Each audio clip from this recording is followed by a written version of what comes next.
ফেরাউন বলে যে আমি তো রব, সারাটা দিন মানুষের সামনে নিজেকে রব বলে খোদা বলে দাবি করে, রাত তো যখন গভীর হয় নিজের বউ ঘুমায় যায়, তখন সে একত্ববাদ আল্লাহর কাছে সেজদায় করে দোয়া করে, আল্লাহ আমাকে যখন মানুষ রব বলে আমার ভালো লাগে, এই জন্য তুমি আমাকে আমার ক্ষমতাটা বাড়াইয়ে দাও। দোয়াটা কার ভাই?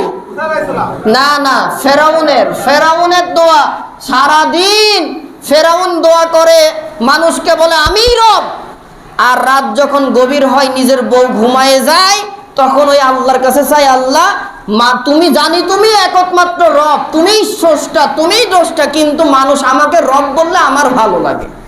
এই সময় দেখবেন অনেক তাহাজ্জুদ গুজারি, কোরআন তেলাওয়াতকারী অনেক নেতা নেত্রী আছে, তারা আবার এইগুলা প্রচার করে, প্রচার করানোর জন্য আবার বিভিন্ন রকমের বিভিন্ন জায়গায় নেতা কর্মীদেরকে বলায়, আমার নেতা বা নেত্রী সারা রাত তাহাজ্জুদ পড়ে, কোরআন তেলাওয়াত না করে কোনো কাজই শুরু করে না।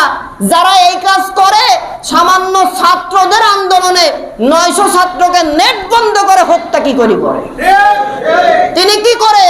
এই তাহাজ্জুদ গুজারি আর মাথায় পট্টি বাঁধা নেত্রী রাষ্ট্র ভবনে, সংসদ ভবনে কোরআনের বিল পাস করলো না, ওর সাথে আর ফেরাউনের সাথে তো কিঞ্চিত পরিমাণেরও বাধা নাই, সম্পূর্ণ মিল পাওয়া যায়। সম্মানিত উপস্থিতি, ফেরাউনের 1 নম্বর কারণ ক্ষমতা বৃদ্ধি।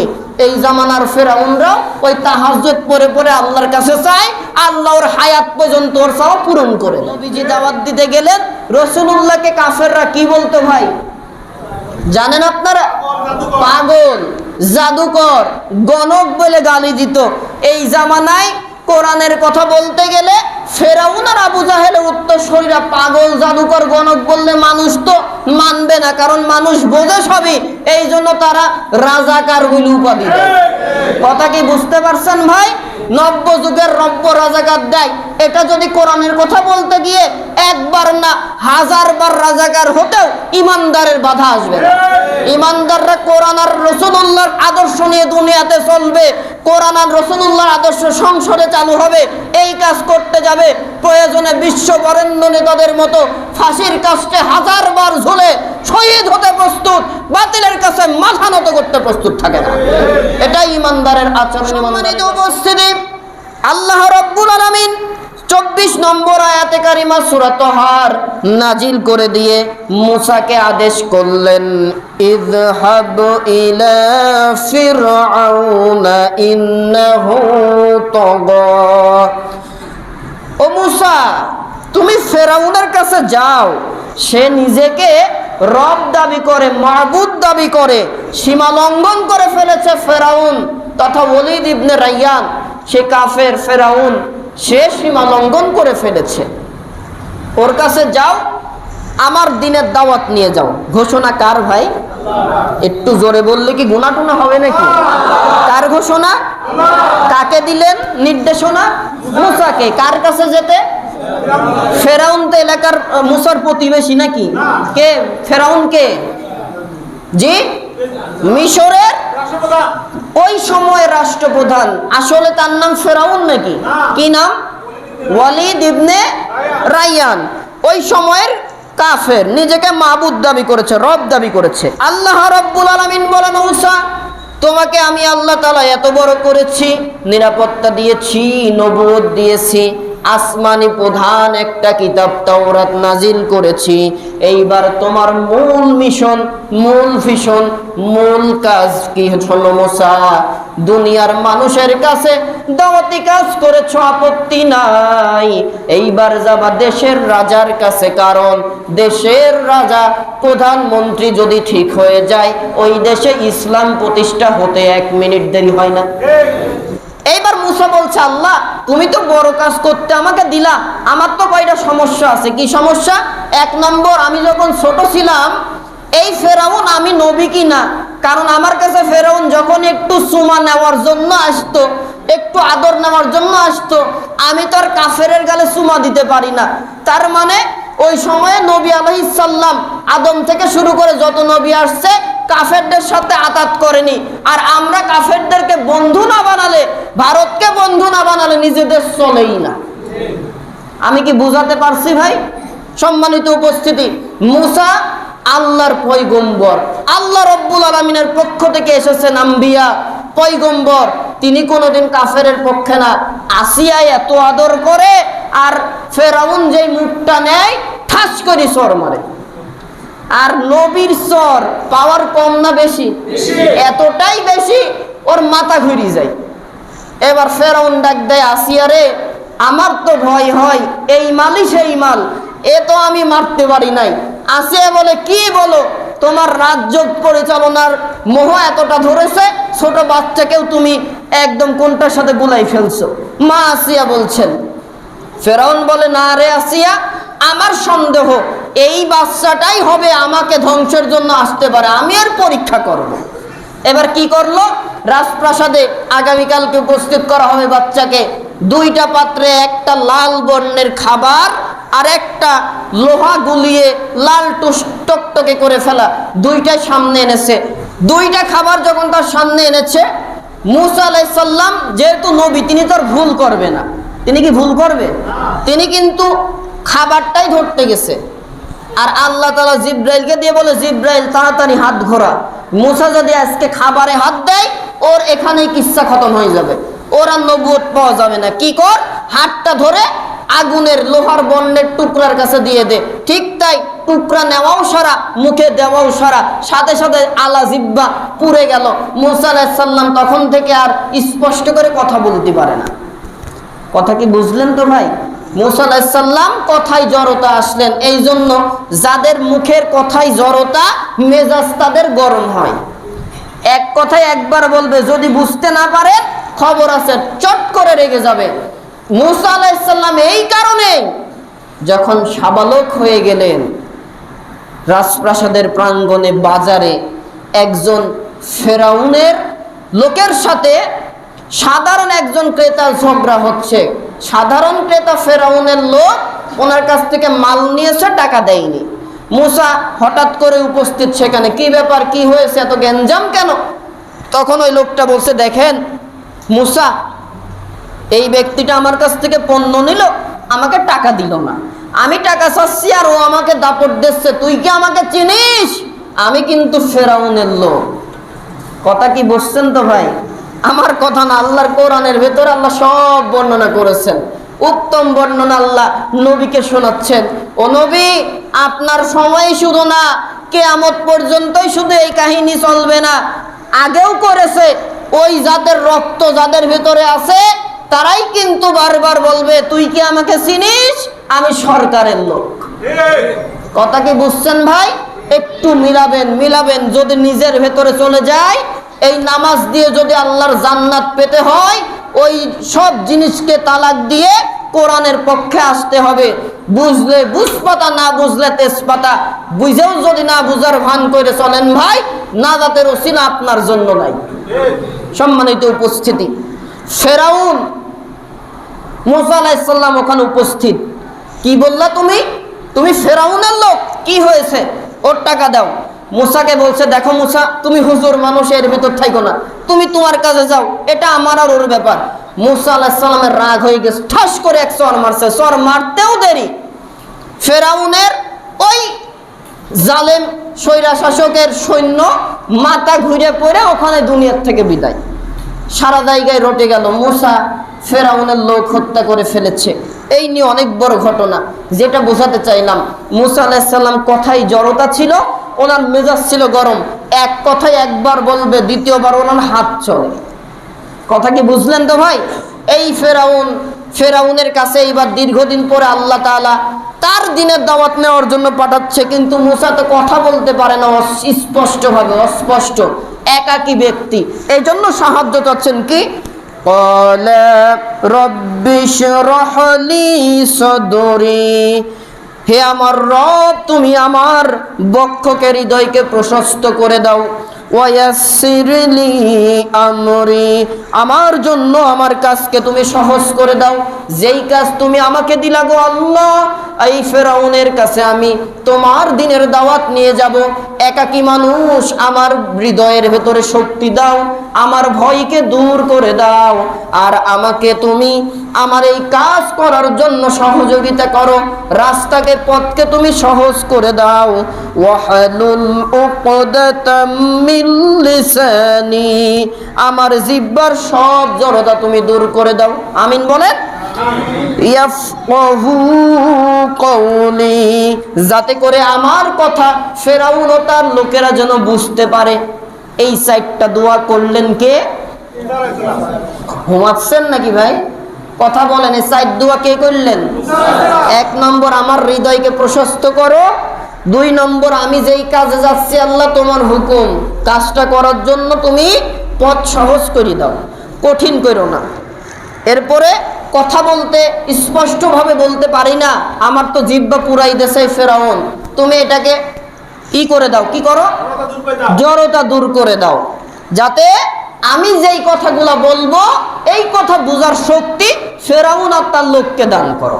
এই 4টা দোয়া মুফাসসিরিন ইকরাম, কিছু কিছু মুফাসসিরিন ইকরাম এই 4টা আয়াতে কারিমার আলোকে বলছেন, যেই সকল আল্লাহর বান্দাবান্দি তাদের স্মৃতিশক্তি দুর্বল, কোনো কথা মনে রাখতে পারে না, কথা বোঝা যাচ্ছে তো? কোনো কথা মনে রাখতে পারে না, স্মৃতিশক্তি দুর্বল, তারা যদি ফজরের নামাজের পরে ওই মুসলাতে বসে, ওই নামাজে বা ওই জায়গায় বসে 21 বার রব্বি ইশরাহ লি সাদরি ওয়ায়াসসির লি আমরি ওয়াহলুল উকদাতাম মিন লিসানি ইয়াফকাহু কওলি, এই 4টা আয়াতে কারিমা কয়বার? 21 বার। ডান হাতে এইভাবে মাথায় রেখে 21 বার তেলাওয়াত করবে। এইভাবে টানা প্রায় 41 দিন তেলাওয়াত করলে আল্লাহ তাআলা ওই ছেলে মেয়ের মেধা শক্তিকে প্রখর করে দেবে, বাড়িয়ে দেবে। সুবহানাল্লাহ। এই 4টা আয়াতে কারিমার শিক্ষা মুফাসসিরিন ইকরাম বলছে, 1 নম্বর, কোন সমাজকে সংস্কার করতে চাইলে আগে সে সমাজের নেতাদের সংশোধন করতে হবে, শাসক শ্রেণী প্রতিরোধ করলে তার বিরুদ্ধে লড়াই করতে হবে। 2 নম্বর, মহান দায়িত্ব পালনের প্রাথমিক শর্ত হচ্ছে ধৈর্য, সহনশীলতা ও দৃঢ় সংকল্প। তার মানে আপনি দিনের দাওয়াত দিতে যাবেন, সত্যের কাজ করতে যাবেন, ইসলামী সমাজ প্রতিষ্ঠা করতে যাবেন, দরকার ধৈর্য, সবর, সহনশীলতা। কথা বলবে, উচ্চারটনা করবে। ওই সময়ে বলতো, এ বানোয়াটি কথা বলে, তুমি নতুন ধর্ম নিয়ে আসছো, তুমি নিজের মন গড়া কথা বলো। আমিই তো, ফেরাউনরা বলতো আমিই তো মাবুদ, আমি ছাড়া কি কোনো মাবুদ আছে? আর মুসা বলতেন না, এটাই সত্য কথা, এটাই আল্লাহর কথা, আল্লাহর বাণী। যখন তাদের সামনে শোনানো হতো তখন তারা গায়ের পেশি শক্তি ব্যবহার করে মুসা তথা আল্লাহ তাআলার বাণীকে দমিয়ে দিতে চাইতো। এই জামানায় তো আর পাগল বলে বুঝবে না। নবীজি দাওয়াত দিতে গেলেন, রাসূলুল্লাহকে কাফেররা কি বলতো ভাই জানেন আপনারা? পাগল, জাদুকর, গণক বলে গালি দিত। এই জামানায় কোরআনের কথা বলতে গেলে ফেরাউন আর আবু জাহেলের উত্তরসূরিরা পাগল, জাদুকর, গণক বললে মানুষ তো মানবে না, কারণ মানুষ বোঝে সবই, এই জন্য তারা রাজাকার বলে উপাধি দেয়। কথা কি বুঝতে পারছেন ভাই? নব্য যুগের রব্য রাজাকার দেয়। এটা যদি কোরআনের কথা বলতে গিয়ে 1 বার না 1000 বার রাজাকার হতেও ইমানদারের বাধা আসবে না। ইমানদাররা কোরআন আর রাসূলুল্লাহর আদর্শ নিয়ে দুনিয়াতে চলবে, কোরআন আর রাসূলুল্লাহর আদর্শ সংসদে চালু হবে, এই কাজ করতে যাবে। প্রয়োজনে বিশ্ব বরেণ্য নেতাদের মতো ফাঁসির কাস্টে 1000 বার ঝুলে শহীদ হতে প্রস্তুত, বাতিলের কাছে মাথা নত করতে প্রস্তুত থাকে না। এটাই ইমানদারের আচরণ, ইমানদারের কাছে সম্মানিত উপস্থিতি। তাহলে দিনের দাওয়াত দিতে গেলে দরকার ধৈর্য, ধৈর্য দিয়ে দাওয়াত দিতে হবে। কবুল হোক না হোক আফসোস নাই, হুকুম আল্লাহর মানতে হবে। সহনশীলতা, রাজাকার বলুক, যাই বলুক, গালি দিক, পাগল বলুক, সহ্য করতে হবে। 3 নম্বর কাজ হবে দৃঢ় সংকল্পতা। আপনি আপনার ইমানের প্রতি অটল অবিচল এইভাবেই দাওয়াতি কাজ করতে হবে।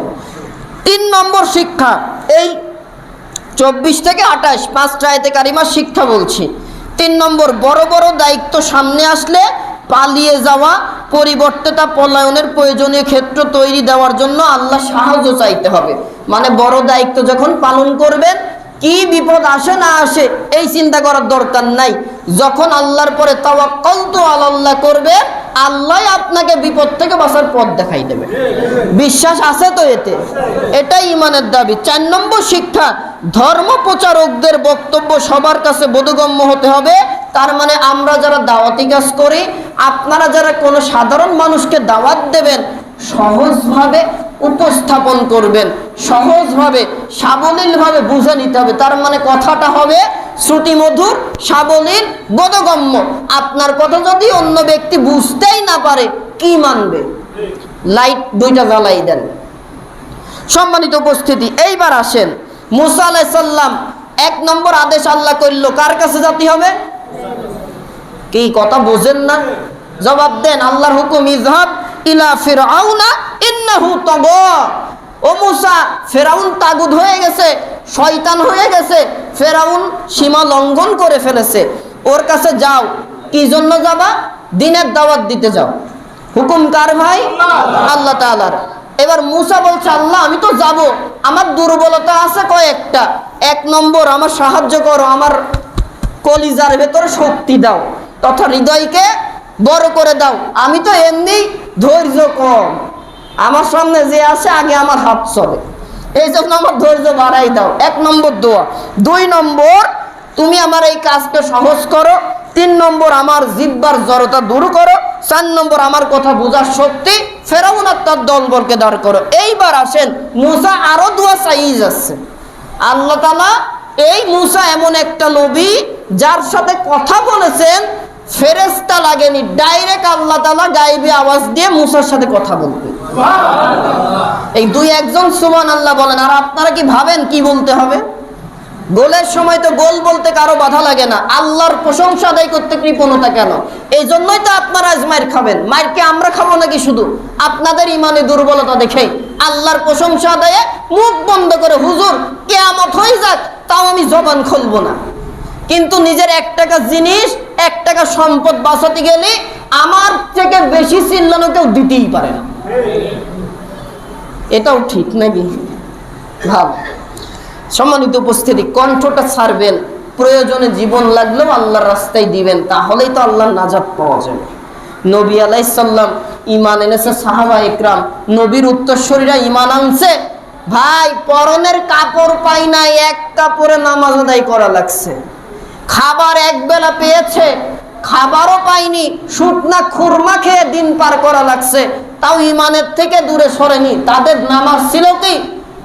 আলী রাদিয়াল্লাহু তাআলা আনহু পায়ে বাঁধছে তীর, আলী তীর বের করতে দিচ্ছে না, এতটা জটিল ভাবে তীরে বিদ্ধ হয়েছে। নবীজি বললেন, সাহাবা একরাম একটু অপেক্ষা করো, আলীকে নামাজে দাঁড়াতে দাও। ওই তীর নিয়ে সাইয়েদনা আলী রাদিয়াল্লাহু তাআলা আনহু নামাজে দাঁড়ালেন। এরপরে নবীজি আদেশ দিলেন, ও সাহাবীরা যাও, এইবার আলীর তীর বের করো। তীর বের করার পরে নামাজও শেষ, সালাম ফিরানোর পরে সাহাবা একরাম বলে, ও আলী, তোমার বা থেকে যে তীর বের করলাম আমরা, টের পাও নাই? কই কি বলো তীর বের করছো? কই তীর আছে নাকি? ভাই কেসা কাহিনী না, রাসূলুল্লাহর হাদিস। তীর কি আছে নাকি? দেখে যে তীর নাই। নবীজি বললেন, আলী তুমি কি টের পাও নাই কিছুই? কই ইয়া রাসূলুল্লাহ, না, আমি যখন নামাজ দাঁড়িয়েছি আল্লাহর সাথে আমার দিদার সাক্ষাৎ হচ্ছে, ইয়া রাসূলুল্লাহ আমি কিচ্ছু টের পাই নাই। সুবহানাল্লাহ। আর আমরা তো সামান্য মশার কামড়ই সহ্য করতে পারি না। নামাজের নিয়ত ভাঙে মশার কয়েল না জ্বালায় নামাজই হয়। মুরব্বী মানুষ নামাজ পড়তে পড়তে চুল দাড়ি পেকে গেল, নামাজে দাঁড়ায় আল্লাহু আকবার। আছে না নাই? না, আমার এলাকায় নাই। ভারতে গেলাম, গত শুক্রবার আসতে পারি নাই। কয়েক ওয়াক্ত নামাজ পড়ার সুযোগ হলো বসিরহাট। নামাজ পড়ছে, আমার সামনে 1 লোক নামাজে দাঁড়ায় আল্লাহু আকবার। আমি ভাবি, এই যদি হয় মুসলমানদের অবস্থা, নামাজের নিয়মই জানে না, তাহলে এই নামাজ দিয়ে জান্নাতে যাবে কি করে? আর এই নামাজই আল্লাহর বিপদ থেকে বাঁচবে কি করে? অথচ রাসূলুল্লাহ বলেন, আস-সালাতু মি'রাজুল মুমিনিন, ও মুমিনরা, তোমাদের জন্য নামাজ হবে আল্লাহ তাআলার সাথে দিদার করার মাধ্যম। সুবহানাল্লাহ, আর একটু জোরে সুবহানাল্লাহ। তাহলে নামাজে কার সাথে দিদার হয়? পেছনের লোক শোনা যাচ্ছে তো? কার সাথে দিদার হয়? আর এই নামাজে আমাদের অনীহা, নামাজে দাঁড়াই গুইতি, নামাজে দাঁড়াই 50 বছর ধরে নামাজ পড়ি, নামাজ কি করে সঠিক করতে হয়, সহি করতে হয় তাই জানি না। নামাজের কাতারটা ঠিক করতে পারলাম না। ও ভাই, এই নামাজ দিয়ে কি করে নামাজি হবে? নামাজ পড়ে দায়ী যুক্ত নামাজ। নামাজ পড়তে না গেলে মানুষ বলবে, কি ব্যাপার মুরব্বী মানুষ, বুড়ো হয়ে গেছো, নামাজ পড়তে যেতে পারো না? লোকের কথা শোনার বন্ধ করার জন্য নামাজে আসে। নামাজের খুশু নাই, আল্লাহর সাথে দিদার হবে কি ভাই? আর সাইয়েদনা আলী রাদিয়াল্লাহু তাআলা আনহু, তারা নামাজ পড়েছেন রাসূলুল্লাহর নির্দেশ অনুযায়ী। কি আল্লাহ রাসূল বলেন, সাল্লু কামা রাআইতুমুনি উসাল্লি, নামাজ পড়ো সেভাবে যেভাবে আমি রসুলকে পড়তে দেখো। এখন তো রসুলকে পাবেন না, রসুলের উত্তরসূরিরা যারা আপনাদের ইমাম, তারা যেভাবে নামাজ পড়ে নামাজটা সেভাবে পড়তে থাকেন। সম্মানিত উপস্থিতি, মুসা আলাইহিস সালাম তিনি এবার দোয়া আরো করছেন। এই মুসা আল্লাহর সাথে কথা বলা শুরু করলে আর শেষ করতো না, কারণ আল্লাহ তাআলা তো তার প্রিয় মানুষ, হাবিব, ভালোবাসার মানুষ। ভালোবাসার মানুষ কাছে আসলে গল্প কি আর শেষ হয় ভাই? কথা কি বুঝছেন তো ভাই? হ্যাঁ, যুবকরা আবার ভালোবাসা খুব বোঝে, কারণ তাদের তো বৈধ থেকে অবৈধ ভালোবাসা বেশি। বিশেষ করে কে কত সুফিয়ার দরবেশ আছে, তাদের ফেসবুকের মেসেঞ্জার যদি চেক করা যায় সব প্রকাশ হয়ে যায়। সম্মানিত উপস্থিতি, এই ভালোবাসাটা দুনিয়ার মানুষের থেকে আল্লাহকে বেশি দেন, তাহলে ইহকাল পরকাল দুই কালে সফলতা আসবে। আপনি যেই মানুষকে ভালোবাসতে চান, 40 বছর পার হলে চামড়া যখন গুটাই যাবে, তখন আর তার প্রতি ভালোবাসার রুচি থাকবে না। কিন্তু আল্লাহকে ভালোবাসেন, যেই মানুষটাকেই চান, যেই আকৃতিটাকেই চান, আল্লাহ তাআলা জান্নাতের ভেতরে তার থেকে ভালো কিছু আল্লাহ দান করবে। সুবহানাল্লাহ। সম্মানিত উপস্থিতি, মুসা আলাইহিস সালাম তার মৌলিক 4টা সমস্যা আল্লাহর কাছে বললেন, ওগো আল্লাহ, আমার হৃদয়ে সাহস দাও, হৃদয়কে বড় করে দাও, ধৈর্য বাড়িয়ে দাও, আমার কাজ করার জন্য কাজটাকে তুমি সহজ করে দাও, আমার জড়তা দূর করে দাও, জিহ্বার জড়তা দূর করে দাও, আর আমার কথা বোঝার তৌফিক ফিরআউন আর তার দল বলকে দান করে দাও। সুবহানাল্লাহ বলেন। এরপরে মুসা আরো দোয়া করে, ওগো আল্লাহ শোনো, শেষ হয়নি কথা। ওয়াজআলনি ওয়াজিরাম মিন আহলি, আমার আপনজনদের মধ্য থেকে একজনকে আমার সাহায্যকারী বানাও। কে চাচ্ছেন দোয়া? মুসা আল্লাহকে বলে, আল্লাহ একা একা যাব, একা কি যাওয়া যায়? আপনি দূরের সফরে যাচ্ছেন, একা কি যেতে ভালো লাগে ভাই? বাবা হয়ে বসে থাকা লাগবে। আপনি যদি সামান্য ভারতেই যান, হিন্দিভাষী মানুষের কাছে বললে ও আপনার আর ভালো লাগবে না, কার সাথে কথা বলবো? এই জন্য রাসূলুল্লাহ হাদিসে বলছেন, তোমরা যখন সফরে বের হবা, একাকী না, মিনিমাম 2 জন একসাথে বের হও। তার মানে একজন সফর সঙ্গী নিয়ে সফর করতে বের হও। সুবহানাল্লাহ বলে।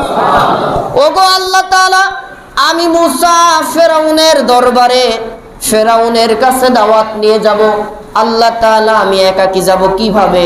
আমার আপনজনদের মধ্য থেকে আমাকে একজন সাহায্যকারী বানাও। দেখেন দোয়া চাওয়ার কায়দা কি।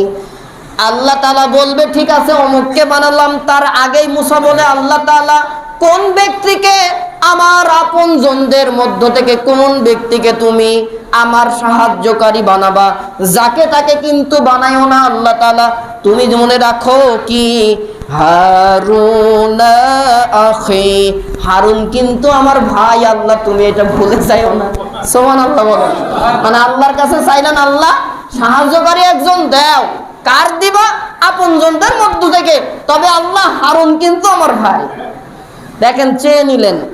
এরপরে চাচ্ছেন তিনি আরো কি, আশদুদু বিহি আজরি, তার দ্বারা তুমি আমার শক্তি বৃদ্ধি করে দাও।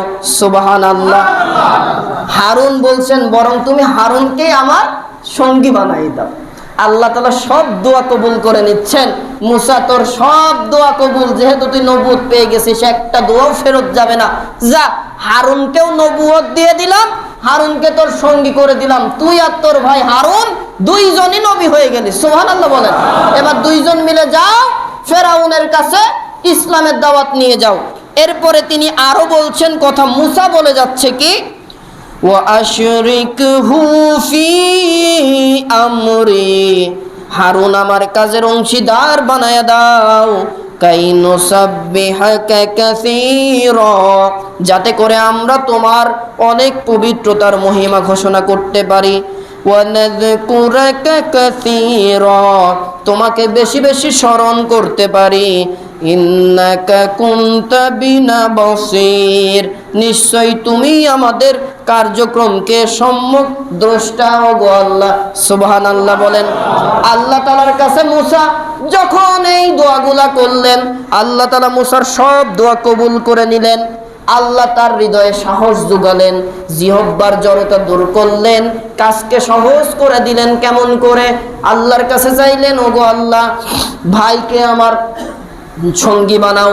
আর সঙ্গী, নবীর সঙ্গী হতে গেলে বড় কাজ ফেরাউনের কাছে যেতে যাচ্ছে, ঐক্যবদ্ধভাবে কাজ না করলে কাজ তো সফল হবে না। তাই আল্লাহ তাআলা মুসার দোয়ার আলোকেই তার নিজের আপনজন, নিজের ভাই হারুনকেও নবী বানায়া দিলেন। আর একটু জোরে। এবার মুসার সব দোয়া কবুল করে আল্লাহর হুকুম, মুসারে যা তুই এবার ফেরাউনের কাছে যা। ফেরাউনের কাছে গিয়ে মুসা যেদিন যখন দাওয়াত দিল, এই ফেরাউন তুমি একত্ববাদ আল্লাহ তাআলার পথে ফিরে আসো, একত্ববাদ আল্লাহর দাওয়াত দিলেন, তথা লা ইলাহা ইল্লাল্লাহ, এই কালেমাটুকুর দাওয়াত আদম থেকে শুরু করে মুহাম্মাদুর রাসূলুল্লাহ পর্যন্ত সকল নবী ও রাসূলের তাওহীদের ঘোষণা, লা ইলাহা ইল্লাল্লাহ। পরের অংশটা নবীদের আলোকে, নবীর শরীয়তের আলোকে আল্লাহ দিয়েছেন। যেমন মুসার দাওয়াত ছিল লা ইলাহা ইল্লাল্লাহু মুসা কালিমুল্লাহ। ফেরাউন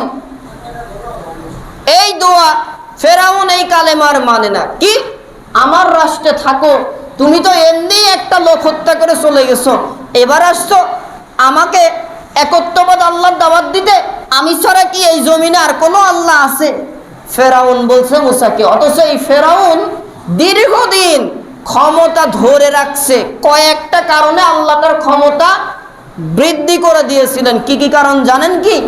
এক নম্বর, এই ফেরাউন সে দিনের বেলায় প্রচার করত মানুষের কাছে, আমি তোমাদের রব।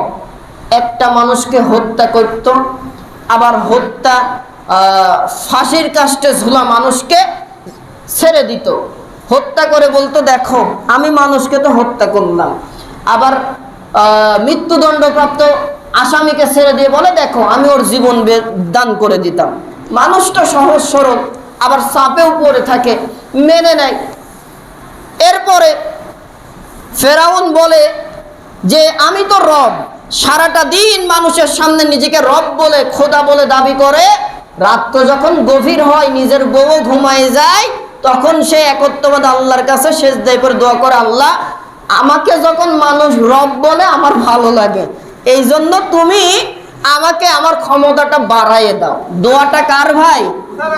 না না, ফেরাউনের। ফেরাউনের দোয়া। সারাদিন ফেরাউন দোয়া করে, মানুষকে বলে আমি রব। আর রাত যখন গভীর হয়, নিজের বউ ঘুমায় যায়, তখন ওই আল্লাহর কাছে চাই, আল্লাহ তুমি জানি তুমি একমাত্র রব, তুমিই স্রষ্টা, তুমিই দ্রষ্টা, কিন্তু মানুষ আমাকে রব বললে আমার ভালো লাগে। এই সময় দেখবেন অনেক তাহাজ্জুদ গুজারি, কোরআন তেলাওয়াতকারী অনেক নেতা নেত্রী আছে, তারা আবার এইগুলা প্রচার করে। প্রচার করানোর জন্য আবার বিভিন্ন রকমের বিভিন্ন জায়গায় নেতা কর্মীদেরকে বলায়, আমার নেতা বা নেত্রী সারা রাত তাহাজ্জুদ পড়ে, কোরআন তেলাওয়াত না করে কোনো কাজই শুরু করে না। যারা এই কাজ করে, সামান্য ছাত্রদের আন্দোলনে 900 ছাত্রকে নেট বন্ধ করে হত্যা কি করি করে। তিনি কি করে? এই তাহাজ্জুদ গুজারি আর মাথায় পট্টি বাঁধা নেত্রী রাষ্ট্র ভবনে, সংসদ ভবনে কোরআনের বিল পাস করলো না, ওর সাথে আর ফেরাউনের সাথে তো কিঞ্চিত পরিমাণেরও বাধা নেই, সম্পূর্ণ মিল পাওয়া যায়। সম্মানিত উপস্থিতি, ফেরাউনের 1 নম্বর কারণ ক্ষমতা বৃদ্ধি। এই জামানার ফেরাউনরাও ওই তাহাজ্জুদ পড়ে পড়ে আল্লাহর কাছে চায়, আল্লাহ ওর হায়াত পর্যন্ত ওর চাওয়া পূরণ করে দেয়। 2 নম্বর, ফেরাউনের কাছে যখন কোনো মানুষ সাহায্য চাইতে আসতো, লুক এট মি প্লিজ, মনে করেন 5 টাকা সাহায্য চাইতে আসছে, ফেরাউনের গুণ ছিল ও 10 টাকা দিয়ে সাহায্য দিয়ে দিত।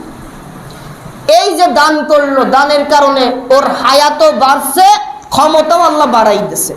3 নম্বর, ফেরাউন তার মা বাবার কোনোদিন কষ্ট দেয়নি।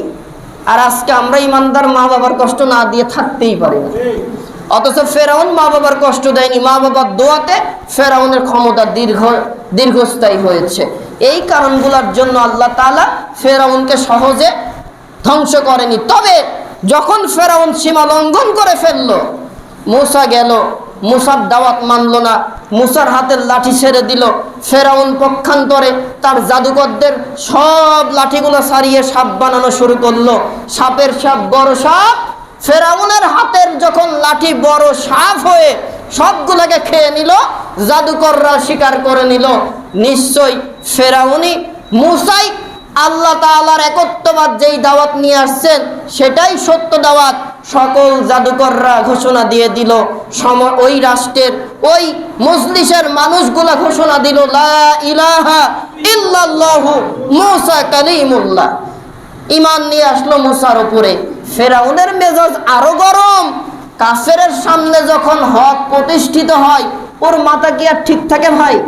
তখন দেখবেন নেটও বন্ধ হয়, টিভি চ্যানেলও বন্ধ হয়। এত রাগের রাগী হয়, নিজের তৈরি জিনিসগুলা নিজের লোক দিয়েই ধ্বংস করিয়ে বিরোধী পক্ষকে ফাঁসায়। সম্মানিত উপস্থিতি, নিজের ক্ষমতা টিকিয়ে রাখতে হবে, কারণ তারা জানে এখন এখান থেকে নামলে আমার পিঠে মায়ের একটাও, আর আমার পিঠ থেকে বাইরে একটা মাইরও পড়বে না, আর আমি যা অন্যায় করেছি হিসাব দিতে দিতে আমাকে মরতে হবে। ফেরাউন তারা শুরু করলো সৈন্য সামন্ত নিয়ে, যাও মূসাকে হত্যা করো, মূসাকে এবার হত্যা না করলে আমি শান্ত হব না। ফেরাউন নিজে তার দলবল নিয়ে মূসাকে তারা শুরু করলো। মূসা তার ইমানদার গোত্র হলো 12টা দলকে নিয়ে চলে আসলো, নদীর তীর চলে আসলো, নীল নদ। চলে আসার পরে নদী সামনে, পেছনে সন্ত্রাস বাহিনী ফেরাউন নিজে তার দলবল, আর সামনে কি ইমানদারদের। এই মূসা ছিল বনি ইসরাইলের নবী। বনি ইসরাইল বোঝেন তো, ইহুদিদের নবী। কিন্তু এই ইহুদিরা এতটাই নিকৃষ্ট জাতি, ওরা ওদের নবীর সাথে বেয়াদবি করেছে। আর এদের মেধাটা এতটাই উন্নত, আল্লাহ তাআলা এই জাতিকে জান্নাতি খাবার দিয়েছিল নবীর মাধ্যমে। সুবহানাল্লাহ, পকেটে রাখেন ভাই, বলার দরকার নাই। যখন খাবারের টান পড়ছিল ইমানদারদের, আল্লাহ তাআলা জান্নাত থেকে সুমধুর খাবার, রুটি, তারপরে ভুনা মাছ, গোশ পাঠাইছিল। জান্নাতে খাবার আসলে মেধা বাড়ে না কমে? এই জন্য দেখবেন ইহুদিদের মেধা শক্তি এমনি প্রখর থাকে। সম্মানিত উপস্থিতি, এই ইহুদি জাতি ঈমান আনার পরও তাদের ঈমানটা কত দুর্বল ছিল দেখেন। মূসা আলাইহিস সালাম সামনে, তার সাথে আছে ঈমান নিয়ে, পেছনে যেই ফেরাউনের লোকবল, সামনে নদী। এইবার ওরা বলে, মূসা গো, তোমার আল্লাহকে বলো এই বিপদ থেকে বাঁচাবে কিনা? আমরা তো দেখছি তোমার প্রতি ঈমান আইনেই ভুল করলাম। দেখবেন যখনই কোনো আন্দোলন সংগ্রাম হয়, কেউ উৎসাহ দেয়, বিপদ যখন আসে তখন বলে কি ভুল যে করলাম। ভাই গো, ভুল না, ঈমান আনতে গেলে পরীক্ষা থাকবেই। মূসার পক্ষে থাকবেন, ফেরাউনের গোষ্ঠী জেল, জুলুম, হামলা মামলার ভয় আপনাকে দেবেই। আপনি রাসূলুল্লাহর পক্ষে থাকবেন, আবু জাহেলের গোষ্ঠী আপনাকে ছেড়ে দেবে না, আপনাকে হত্যার পরিকল্পনা করবে। যেখানে মুহাম্মদুর রাসূলুল্লাহকে রাতের গভীরে হত্যা করতে ছাড়েনি, আপনাকে তো সামান্য গুম করবে, জেলে নিয়ে চারা তুলবে, নির্যাতন করবে, না খাইয়ে রাখবে, ইনজেকশন পুশ করে রাখবে। ঈমান যদি থাকে, এতটুকু নিয়ে ধৈর্য ধরে থাকতে হবে, সবরে জামিল করতে হবে। সবরে জামিল আর ঈমানের প্রতি টিকে থাকলে আল্লাহ মূসাকে এবং তার দলবলকে নীল নদের ভেতরে, যেমন মূসাকে বলল মূসা হাতের লাঠি দিয়ে বাড়ি মারো, বাড়ি মারতে দেরি, নীল নদের ভিতর থেকে 12টা রাস্তা হয়ে গেল 12 গোত্রের জন্য। সবাই ওই পারে চলে গেল। এদিকে ফেরাউন আর তার দলবল যখন নীল নদের মাঝে, মূসাকে বললেন, আল্লাহ মূসা আবার লাঠি দিয়ে বাড়ি মারো। লাঠি দিয়ে বাড়ি মারতে দেরি সবগুলাকে নাকানি চুবানি খাইয়ে আল্লাহ তাআলা ফেরাউন আর তার লোকদের কিছু মানুষকে সলিল সমাধি করালেন, আর ফেরাউনকে কিয়ামত পর্যন্ত কাফের মুশরিক স্বৈরা শাসকদের জন্য শিক্ষা নেওয়ার জন্য সুটকি বানায়ে মিশরের জাদুঘরে রেখে দিলেন। এখান থেকে যারা শিক্ষা নেওয়ার তারা শিক্ষা নেয়, আর যারা শিক্ষা নিতে পারে না ওই ফেরাউনের উত্তরসূরি হয়েই জাহান্নামে তাদের যেতে হবে। সম্মানিত উপস্থিতি, মুসার লোক জেলের ভয় করে না। মুসার পক্ষের লোক, নবীদের পক্ষের লোক, রাসূলুল্লাহর পক্ষের লোক আমি আপনি যদি হই, জেল জুলুম হামলা মামলা এমনকি বাড়িতেও যদি থাকতে না পারেন সমস্যা নাই, আল্লাহর পথ থেকে কি ঈমান থেকে সরে যাবেন নাকি? জি। তাহলে যত বিপদই আসুক আল্লাহ তাআলার ঈমানের পক্ষে থাকবো তো ইনশাআল্লাহ। ঈমানের পথে অটল অবিচল থাকবেন। মুসার লোকদেরকে আল্লাহ তাআলা 12টা রাস্তা করলো। মুহাম্মদুর রাসূলুল্লাহর উম্মতকে জীবনে গুনাহ মাফের জন্য আল্লাহ নিজে দায়িত্ব নিলেন, আর বড় বড় গুনাহ আল্লাহ ওই দিন মাফ করবে। ছোটখাটো ভুল আমি আপনি যদি করি, কিয়ামতে আল্লাহ তাআলা নিজ দায়িত্ব নিজের রহমানুর রহিম নামের ওসিলা করে গুনাহগুলা মাফ করে রাসূলুল্লাহর আদর্শের সৈনিক করে জান্নাত আল্লাহ দাখিল করে দিবে।